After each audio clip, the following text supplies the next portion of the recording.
Hello collectors and welcome to another edition of Like a Hawk Cards. Today I'm just going to talk a little bit about the Home Run Challenge. Now that we're done with football, we can start to look towards the baseball season, and Series 1 is this week, which means we're going to be getting some more Home Run Challenge cards in the pack. So I just wanted to get everyone aware of how to win those Home Run Challenges and then also to show off mine. So last year we had 8 winners overall. 4 in August, 4 in September. My August winners was, this is my lowest number of these, Jose Ramirez, which is out of 31, 29 out of 31. Christian Yelich, 31 out of 112. Have George Springer, 110 out of 175.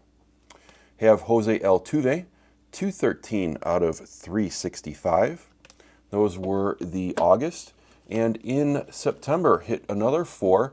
And more importantly, 2 Cubs. The first one, the person I PC the most outside of Andre Dawson, 24 of 47, Anthony Rizzo. I think he only hit 2 homers in September, so that was cool to hit one of those.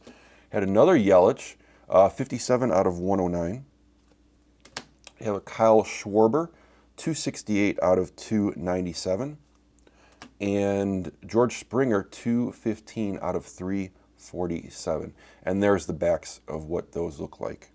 So 8 winners. I'm hoping to maybe get a little bit more. I bought up, I would go on eBay and buy up the dollar home run challenges just for the fun. I like doing this challenge. So I wanted to show those off. But now I want to get into some easy tips on how to win and then some harder, not harder, but more time extensive tips to win.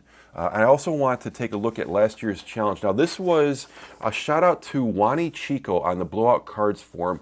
He put this graph together and it shows the different amounts of cards produced for each tier. So in this first tier with the pink there, the salmon color, there were 8,000 cards produced of these players right there. Then we move on to the blue tier. There were 16,000 of those. The green tier, 22,400. Those were those players. And then the purple tier had the most, and those were 36,800. Taking a look, this is a chart that tells you how many people got correct. The month that was the lowest amount of correct was May. The highest was September, which makes a lot of sense because people only have, they're running out of time. They want to get them all in. So August and September are always going to be the highest months in the contest because they want to use those cards. May, for some reason, there's a tail off. I don't know, because people are opening Series 1 in April, and then there's a decline on what comes out in May that you can get the Home Run Challenges cards. That may be, but May, so if you want to get low serial number cards, May is the month to try to target. They've already introduced 2020, who's going to be in it. I'm going to put a link. Again, this person on Blowout Cards, Wani Chico, just a great person to aggregate all this stuff. I'm going to put a link to his 2020 Home Run Challenge forum post that tells you who's in the 2020 Home Run Challenge, in case you're interested in that.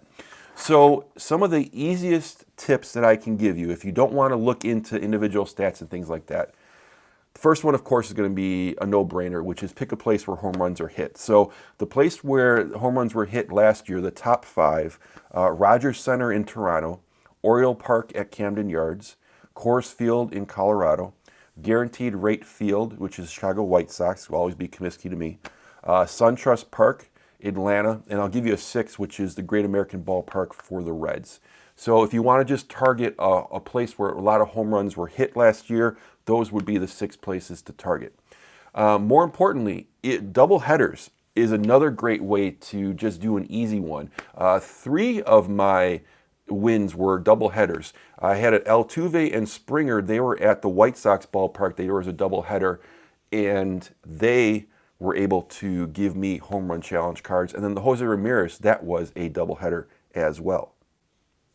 My last easy tip would be to avoid the top end of the rotation, which means avoid aces and number 2s, and then target bad teams. So last year, of course, it was the Orioles because they have the best place to hit a home run, and you're trying to target a bad team. So those would be the easy tips that I have. If you want to dig deeper like I did and try to find any edge that you can, these are some tips that can give you that edge. So the first one is take a look at splits. Now, I'm talking about pitcher versus batter. I'm talking about individual stats as well. And this is where game logs also can be beneficial. So I made this, when I get in depth, when I try, I'm competitive. And I also try to, once I get into something, I go into full born. So this was what I did for each of my players. So I kind of did a spreadsheet. So George Springer's at the top. So I looked at lefties and righties, which I thought was the most important. Then I looked at home, away, and day and night. So I tried to figure out, okay, where do I want George Springer the most? So if you look at his stats, George Springer, I'm going to want to target a night game, an away night game versus a righty, because that's where most of his home runs were hit. Likewise, Christian Yelich, these stats will also tell you big things, big discrepancies, like if somebody just hits homers at home and not away, then that's going to be something that you want to target as well. So this I thought was really good to do. You can also take a look. So probable pitchers on MLB, they tell you, I think 2 or 3 days in advance, who's going to be pitching on the mound.